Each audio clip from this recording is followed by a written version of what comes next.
ভিনির ব্যাপারটা আমি বলি, ভিনির ব্যাপারটা কি দাঁড়াইলো শেষ পর্যন্ত, মানে আমাকে আপসেটই করে যাচ্ছে ভাই ভিনির ব্যাপারটা। ভিনি আমরা লাস্টে কি শুনলাম, লাস্ট আপডেট আমরা এখান থেকে আমাদের কমিউনিটি থেকে আমরা কি দিলাম, ভিনির ব্যাপারটা কমিউনিটি থেকে আমরা দিলাম যে ভিনি মাদ্রিদের যে অফারটা তারা দিছে নতুন, সম্ভবত এখন ইমেজ রাইট নিয়ে কথাবার্তা হইতেছে, সেটাতে তারা ভিনি রাজি হবে। এটা ইমেজ রাইটের আগেই মনে হয়েছিল যে বেতন টেতন সব কিছু মিলায় 30 পর্যন্ত পৌঁছাবে, এরপরে আসছে ইমেজ রাইটের কথা। এখানে আবার আর্সেনাল ঢুকছে যে 100% ইমেজ রাইট দিবে। আর্সেনাল প্রতি জায়গায় পোক করতেছে এবং আর্সেনাল বলতেছে অল ইন ভিনির জন্য, যদি এবার না হয় তাহলে পরের বার আমরা ফ্রিতে নেব। এবং ভিনির যেই এজেন্ট, যেই কোম্পানি যেটা থেকে দিয়া বন্দেকে আনা হয়েছে, সেই কোম্পানি, সেই এজেন্ট এত টাফ। দেখেন, প্রথমত হচ্ছে যে আপনি যে পারিশ্রমিকটা চান, সেই পারিশ্রমিকটা চাওয়া কোনো দোষের কিছু না, এই চাওয়াটা কোনো দোষের কিছু না, এটা অধিকার একটা প্লেয়ার। ক্রিস্টিয়ানো রোনাল্ডো চাইছে, পায় নাই, চলে গেছে, তাই না? এখন ভিনির চাওয়াটা কি দোষের কিছু না? ভিনির চাওয়াটাও দোষের কিছু না, কিন্তু ভিনি আর ক্রিস্টিয়ানো রোনাল্ডোর কম্পারিজন করাটা কি এই মুহূর্তে সাজে? যেটা ক্রিস্টিয়ানো রোনাল্ডো যেই জন্য যেটা করছে, যেই তার চাওয়াটা ছিল, সেটা কি ভিনির চাওয়া সাজে কিনা? ব্যাপারটা হচ্ছে ভিনি একদম প্রজেক্টের মূল হয়ে থাকতে চায়, মানে সেটা শুধু টাকা পয়সা, মানে প্রতিবারই তো সে নানান কিছু মাদ্রিদের কাছে চাইতেছে। দেখেন মাদ্রিদের যে স্ট্রাকচার, স্যালারি স্ট্রাকচার, এইটার জন্যই মাদ্রিদ এখনো এই যে এত এত প্লেয়ার কিনতেছেন, মাদ্রিদ এখনো সফল, মাদ্রিদের ব্যাংক ভর্তি টাকা, মাদ্রিদ যার ইচ্ছা তারা কিনতে পারে। এইটা কেন হয়েছে? এটা এই স্যালারি স্ট্রাকচারের জন্য হয়েছে। মানে অনেক অনেক অনেক কিছুর মধ্যে এইটা একটা, যে স্যালারি স্ট্রাকচার। বার্সা যখন নেইমারকে বিক্রি করলো অত টাকা দিয়ে, সেই টাকা দিয়ে যখন 3টা প্লেয়ার কিনলো যেগুলো ফ্লপ, এবং প্রচুর বেতন দেওয়া শুরু করলো, এইভাবে যে যখন সে ঋণে পড়ে গেল, এবং সেইখান থেকে আজ পর্যন্ত উঠতে বার্সার সমস্যা হইতেছে। কেন? কারণ ওই স্ট্রাকচার ছিল না। প্রচুর বেতন দাও, প্রচুর বেতন। কোভিড আইসা পড়লো, এখন আর তো সেলটেল নাই, কিছু নাই, ইনকাম নাই, দিতে পারতেছে না। কিন্তু রিয়াল মাদ্রিদ তার জায়গা থেকে, তার ক্লাবের জায়গা থেকে কখনো, এখন আপনি যদি ভিনি ফ্যান হন তাহলে আপনি বলবেন, মানে আপনি একজন শ্রমিকের কথা যদি আপনি বলতে চান যে সেটা চাইতেছে, এখন এটা কি কতটা ন্যায্য, এটাও একটা ব্যাপার। এবং আপনি যদি ক্লাবের কথা চিন্তা করেন, আপনি যদি ক্লাব লয়্যালটির কথা চিন্তা করেন, তাহলে আপনি বলবেন যে ক্লাব লয়্যালটি, ক্লাবের যে স্ট্রাকচার, সেইটা ভাঙা উচিত কিনা, যেটার জন্য ক্লাবটা দাঁড়ায় আছে, যেটার জন্য ক্লাবটা এত মজবুত।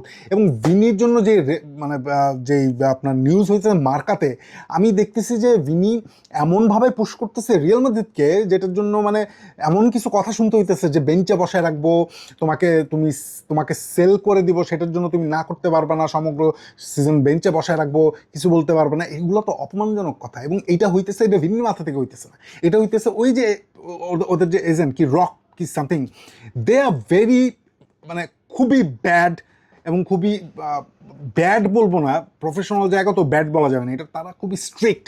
ভিনির রাইটসের ব্যাপারে তারা খুবই স্ট্রিক্ট। এখন ভিনি যেটা তার রাইট, সঠিক রাইটস মনে করতেছে, যে ভিনি যা যা চাইতেছে, এটা যদি সে মনে করতেছে, তার এজেন্টরা তার মনে করতেছে এটা ভিনি ডিজার্ভ করে, ক্লাব কি এটা ভাবতেছে কিনা, শেষ পর্যন্ত ক্লাব এখন বলেই দিল যে তুমি ভাই হয় এটা নাও, নাহলে তুমি চলে যাও, তুমি বেঞ্চে বসে থাকবা, তোমার আমি, মানে এটা তো অপমানজনক একটা কথা।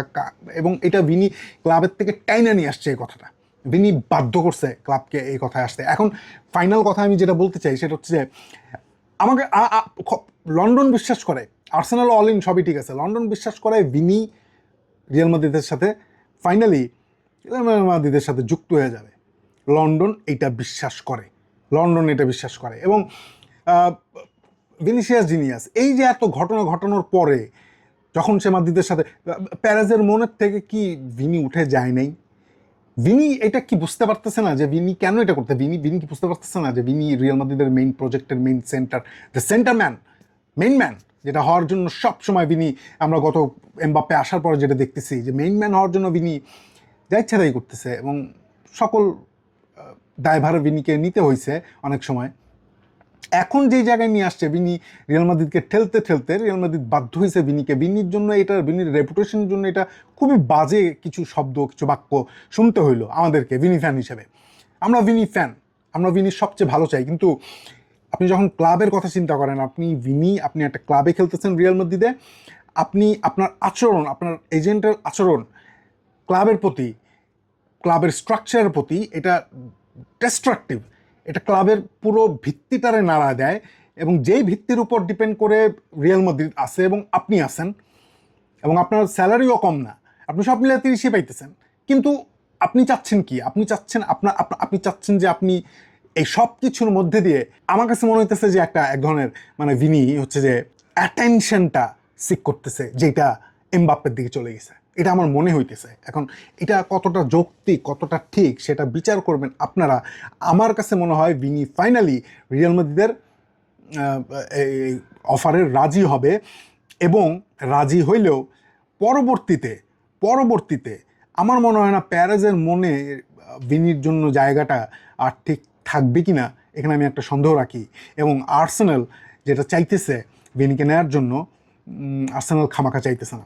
আর্সেনাল এখন বুঝতে পারতেছে যে হ্যাঁ, ভিনি মাদ্রিদের হয়েই থাকবে, কিন্তু পরবর্তীতে এমন সময় হইতে পারে যখন মাদ্রিদ, যেমন এখনই মাদ্রিদ ফেড আপ হয়ে গেছে, কোথায় টাইনে নিয়ে আসছে, কত মানে বেঞ্চে বসায় রাখবে, এই করবে সে, এইগুলো ভিনিকে শুনতে হইলো মাদ্রিদের কাছ থেকে। এটা আনএক্সপেক্টেড ছিল। এইটার জন্য আমি মাদ্রিদকে দোষ দিই না, এটার জন্য আমি ভিনিকে দোষ দিই, ভিনিকেও দোষ দিই না, ভিনির এজেন্টকে দোষ দিই। এইটা এত দূর টানা ঠিক হয় নাই, আরও আগেই এটা সলিউশনে চলে আসা উচিত ছিল, এবং এটা শেষ পর্যন্ত করছে। আসলে এজেন্ট খুব স্ট্রিক্ট, তো দেখতে চায় মাদ্রিদ কতটা কি করতে পারে ভিনির জন্য। আমরাও দেখব যদি এটা হয়ে যায় তাহলে ভিনি কতটা কি করতে পারে মাদ্রিদের জন্য, এবং আমরা জানি ভিনি মাদ্রিদের জন্য সর্বোচ্চটাই করবে, যেটা ব্রাজিল ন্যাশনাল টিমের হয়ে সে করতে পারে না, সে মাদ্রিদের জন্য সেটা করবে। এবং এখন একটা কথা, সেটা হচ্ছে আর্সেনাল কি ভিনি আসলেই কি ভালো করবে, এবং ভিনি যখন মাদ্রিদে থাকবে সেটা কি আদতেই ভালো হবে? ভিনি মাদ্রিদে থাকাটা ভিনির জন্য রিস্কি, এটা ভিনি জানে, এই জন্য ভিনি এরকম করতেছে। কারণ ওই যে রসায়নটা এমবাপ্পের জন্য, সমগ্র ব্যাপারটাই এমবাপ্পে ভাই, এটা বুঝতে হবে। ও যখন বুঝে গেছে যে নাই, সিনে নাই, তখন তার পরিশ্রমের জায়গাটা আরও বাড়াইতে হবে। তার সব কিছুই এমবাপ্পে ভিত্তিক, এমবাপ্পেকে ব্যালন্ডার পাইতে হবে, ভিনিকেও ব্যালন্ডার পাইতে হবে। কিন্তু আপনি কম্পিটিশনটা হেলদি পর্যায়ে না গিয়ে যখন এই জায়গায় নিয়ে যান, তখন এটা একটু মানে কি বলে, বিব্রতকর। এবং এটা আমার কাছেও বিব্রতকর। আমি তো ভিনি জিনেসের পরম ভক্ত, কিন্তু ক্লাব স্ট্রাকচারকে ভেঙে আপনি আপনি ক্লাবের পেছনে যে দেয়াল, সেটা ভাঙার চেষ্টা করতেছেন, সেটা ভালো হচ্ছে না। আপনি, আমার হিসেবে এটা হবে না, ও ফাইনালি মাদ্রিদেই ঢুকে যাবে। কিন্তু তখন ব্যালেন্সের ক্ষেত্রে যে সমস্যাটা হবে, ভিনি এবং এমবাপ্পের, যদি প্যারেস ফেল করে এবার এত কিছুর পরেও, যেমন প্রথম সিজন তো আমি ধরেই নিছি যে মাদ্রিদ কিছুটা হইলেও ব্যাকফুট থেকে শুরু করবে, যেহেতু এটা ট্রানজিশনাল সিজন, প্রথম সিজন। সেকেন্ড সিজনে আমি বিশ্বাস করি এটা ধামাকাদার হইতে পারে। কিন্তু মাদ্রিদ এত কিছু করার পরেও, এতটা নমনীয় থাকার পরেও, এখন যখন এইভাবে মাদ্রিদ কথা বলতেছে, ভিনির মানে বোঝা উচিত এটা, এবং খুব দ্রুত, মানে just sign it man, just sign it if you want to stay at Real Madrid. এবং তুমি জানো রিয়াল মাদ্রিদ থাকলে তোমার কি কি প্রবলেম হইতে পারে। যদি ভিনি আর্সেনালে যায়, আর্সেনাল ভিনির জন্য সব করবে, সব। আর্সেনাল এখন হচ্ছে নেক্সট পঙ্খী, যে এই খোলা ফুটবলের আকাশে উড়ে বেড়াবে, নেক্সট পঙ্খী, নেক্সট পাখি। তো ভিনি যদি আর্সেনালে যায়, মানে তাহলে যে টাকার যেই খেলার যেটা চলতেছে, সেটার মাদ্রিদের থেকে বেশি দিতে পারবে না ভিনি। আর্সেনাল সবই দেবে, আর্সেনালের রেকর্ড ভেঙে দেবে, কিন্তু ভিনির এটা লসই হবে, অর্থনৈতিকভাবে লস হবে। তো যদি সব কিছু টাকার জন্য হয়, তাহলে তো বোঝাই যেতেছে ভিনি রিয়াল মাদ্রিদের এটাতে করবে, রিয়াল মাদ্রিদের সাথে যুক্তই হবে। কিন্তু যদি যুক্তই হয়, তাহলে কেন এত দূর, মানে এত নোংরা জায়গায় ব্যাপারটা পৌঁছাইলো? আমার প্রশ্নটা এই জায়গায়, ভিনির যে এজেন্ট, যে কোম্পানি, কি রক জানি, আমার মনে হয় they are very strict, and they are, কী বলবো, তারা খুবই আক্রমণাত্মক একটা কাজ করছে, এবং খুব বিব্রতকর একটা জায়গায় নিয়ে এই ডিলটারে ঠেকাইছে। এটা এত দূর আসা উচিত হয়নি।